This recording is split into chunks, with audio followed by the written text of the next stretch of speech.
This week we'll be talking about the 2019 elections as far as the diaspora is concerned. What are Nigerians in the diaspora saying about the 2019 elections? And of course, it's no news that they will not be voting in these elections from where they are. But what are they saying? Are they following the process? And what are their expectations? Also on the program, we'll be talking about the issue of rampant divorce cases in the diaspora, particularly in the United Kingdom. And we have a Nigerian based in the UK who deals with these issues and will be telling us his stories.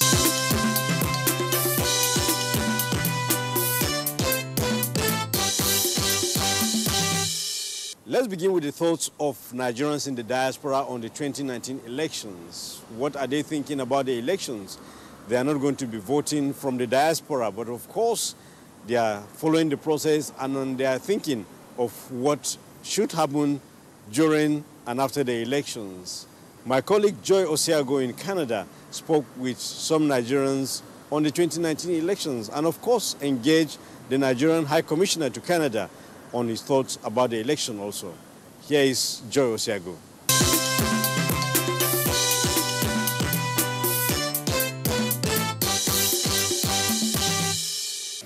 All over the world, people are looking now to invest, to be part of the growing economy. And this is what we'll be looking for in the new election: stability, peace, and prosperity for Nigeria. I will urge the people of Nigeria to really look into the candidates, not just the party, to look at the people that will represent them, to look at the character, the pedigree, the experience of the people that are vying for this position, and elect credible, corrupt-free candidates that will move Nigeria to the next level. It's unfortunate that we here in diaspora cannot vote. However, we are looking forward to the Nigerian people to go out there en masse and select somebody that will put the people's issue at heart and that will move the country forward. What Nigerians should just have in mind is a common goal, inclusiveness, not looking at what's being handed to them now, but including their future that is yet unborn. All right, because if they have that as their focus, they would not shortchange themselves now.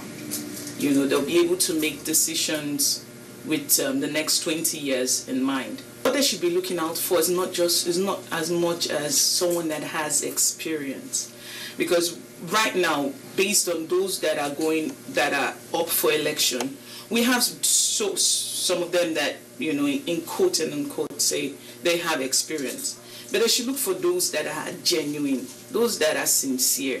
So if you vote in someone that cannot relate with your realities, there's no way the person would understand that situation and be able to put steps in place to change it. Moving forward for any time, we need somebody with integrity. Integrity is the number one issue in leadership. A leader that behaves like the people, not above the people.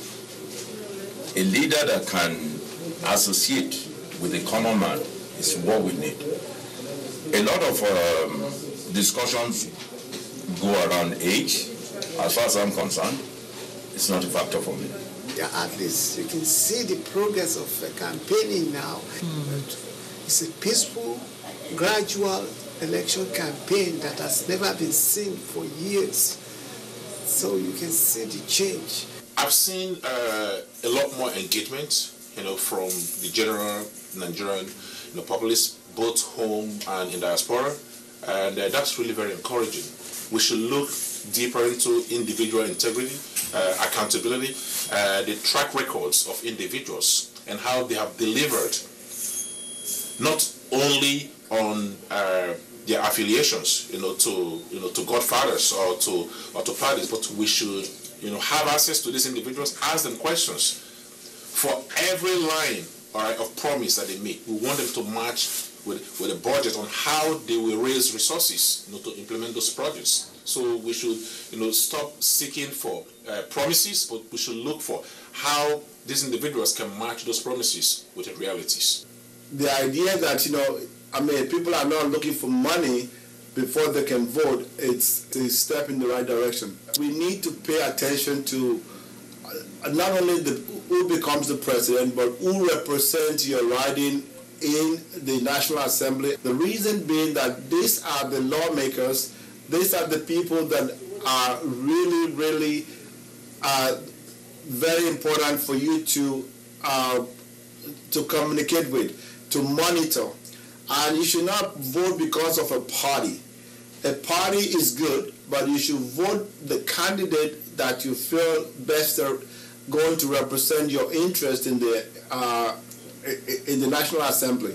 They are the most important one, because the president is only one. The candidate in the National Assembly, who are the lawmakers, can make or break a country. Here in Canada, that's what we do.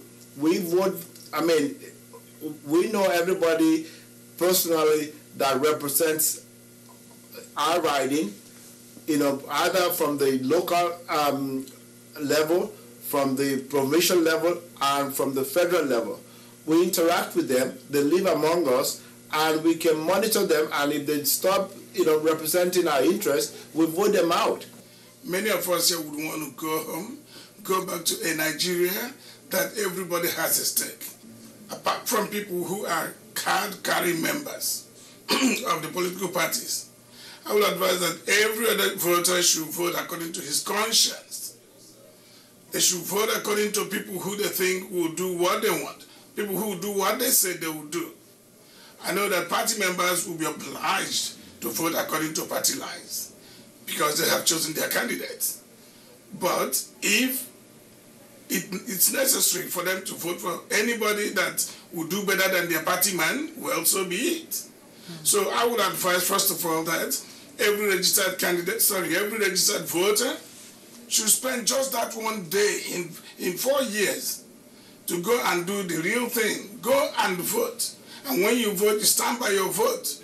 Make sure you protect your vote. I've had the opportunity to travel to a number of different provinces in Canada. One general observation, which I feel the need to make, is that Canadians of Nigerian descent tend to be quite well informed, quite well educated, largely quite accomplished, and somewhat professional in outlook.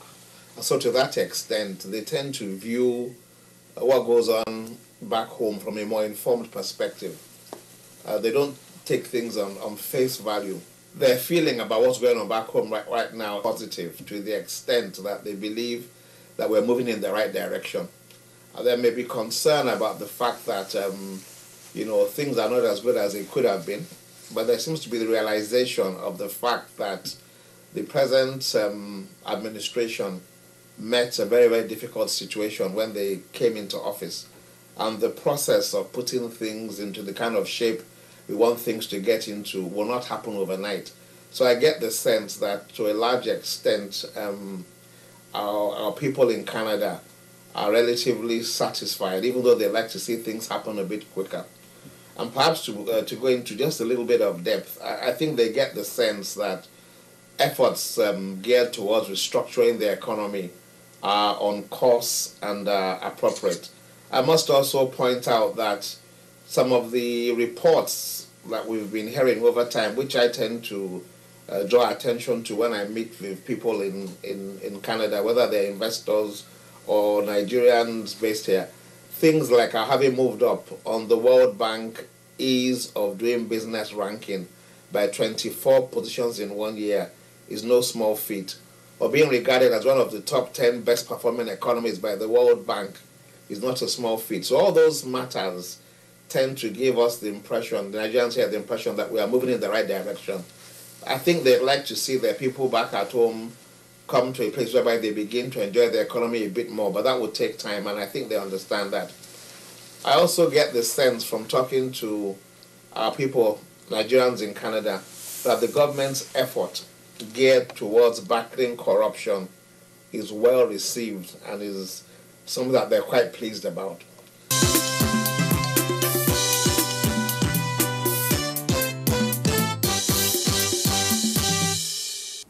Now let's move to other issues. By now you may have read some stories about some Nigerians having marital issues, of course leading to divorce in some cases around the world. But in the United Kingdom, the issue appears to be rampant. And of course, a Nigerian that deals with those issues in the United Kingdom, Obi Mark, visited Nigeria recently, and we sat down with him to discuss this and other issues. Here's our interview with Obi Mark.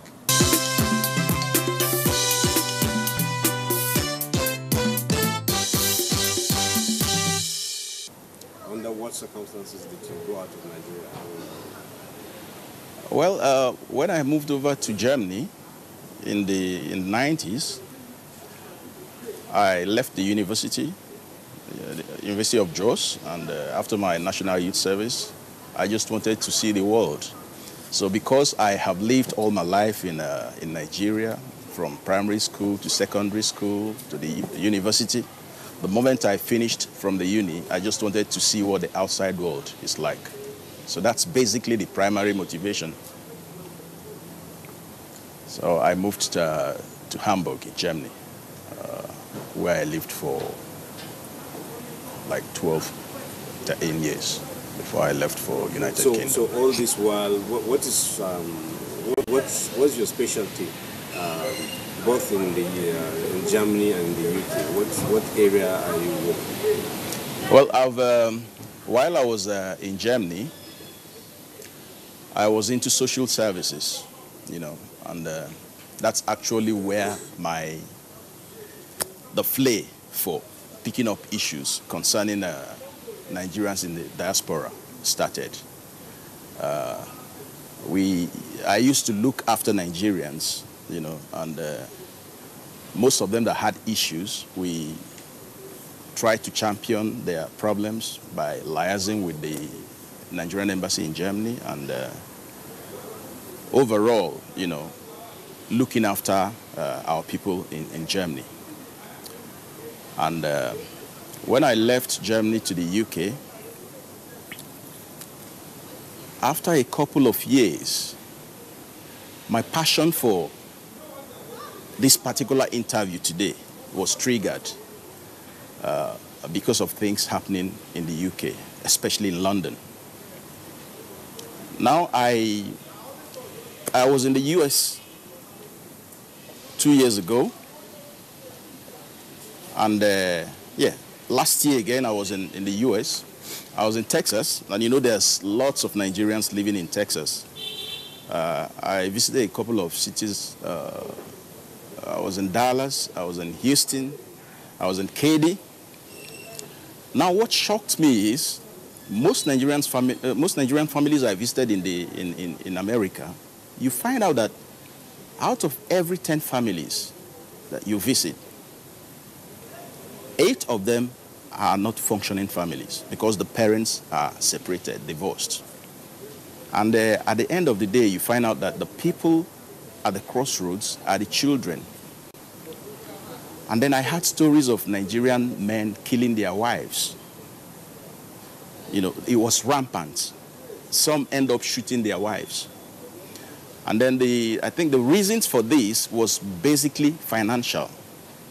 Now, most people I spoke to on this particular issue, the reasons I got from them was that most of the women fall out with their husbands because when they start making money, especially when they study nursing and begin to make 4 or 5 digit salaries, the man wants to control their wealth because most of these men married them, brought them over, trained them in school, and then at the end of the day, they want to rely on the money the women are making.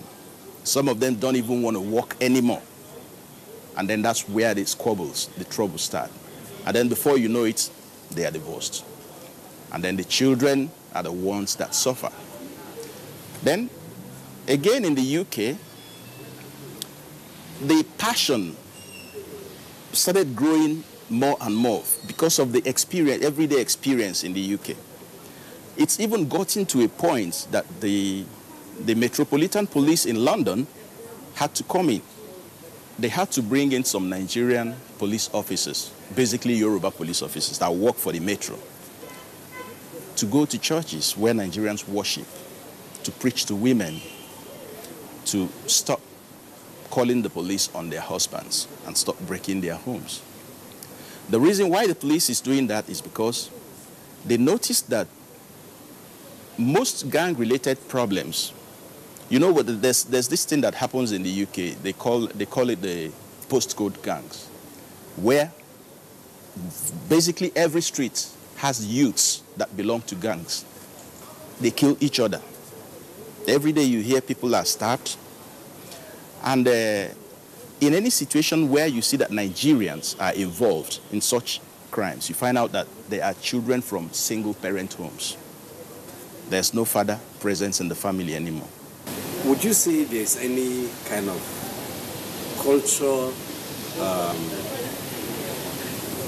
interpretation of the environment that Nigerians find themselves in the UK or in the US that influences this? Yes, I was just coming to that. And this is evident from the fact that marriages that were consummated in Nigeria, people that got married in Nigeria were living happily in Nigeria as a couple. The moment the family relocates to Europe, in most situations, that's when the family breaks up. Why? Now, the reason is that there's a culture in Nigeria, or the belief in Nigeria, which I believe everybody understands, that the man is the head of the home. But then overseas, men also have to understand that the laws in place, especially in the UK, is different. The queen is a female. You cannot live in the UK and you want to abuse women. First of all, you don't even try domestic abuse, because the first time you hit a woman, your life is over.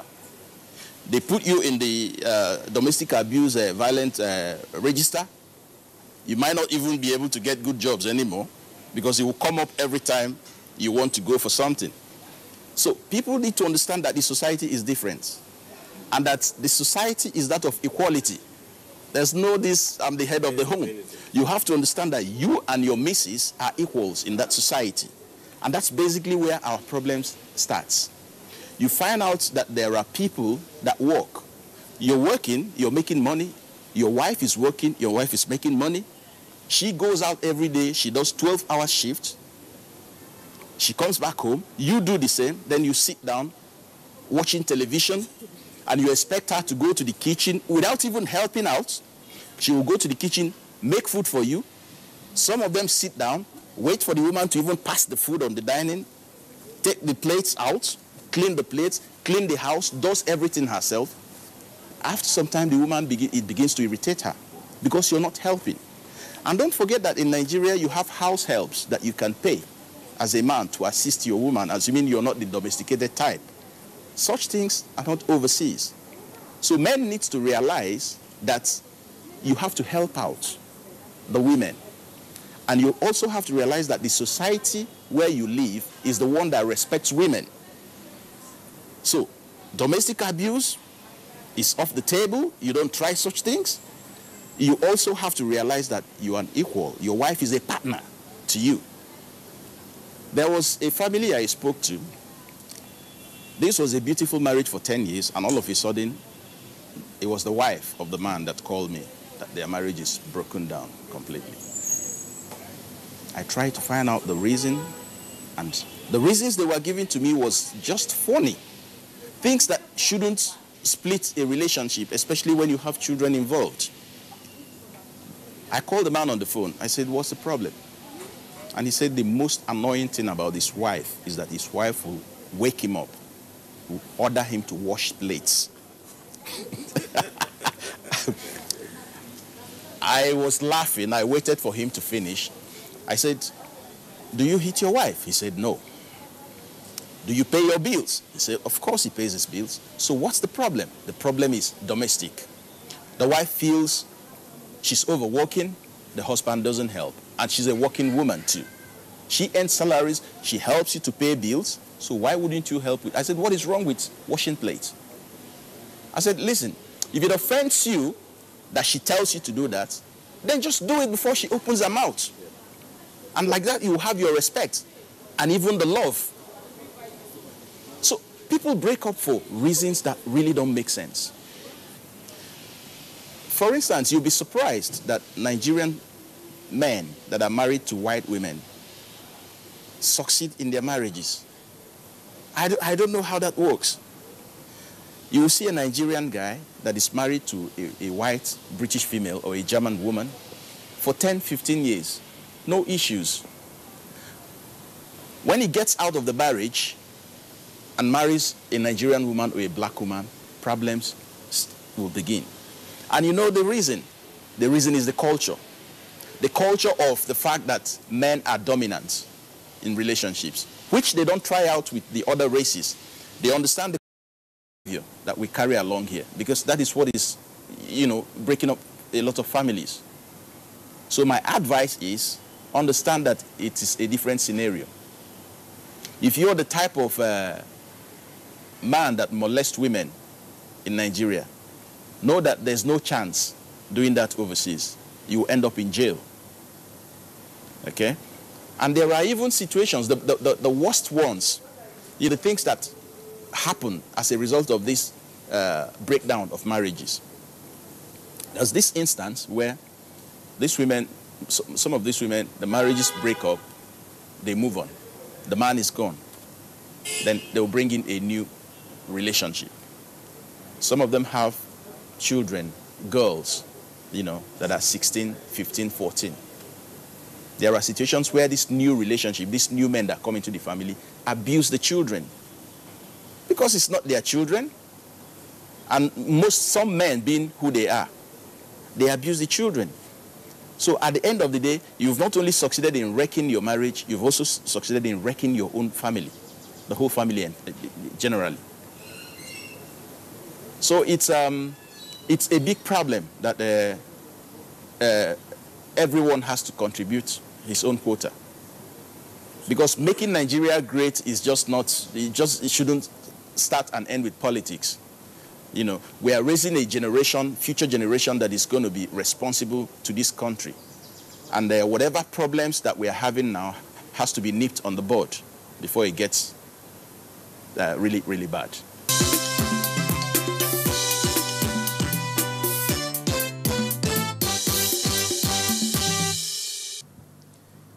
Our interaction with Obi Mark brings us to the end of the package for this week. Thank you very much for watching.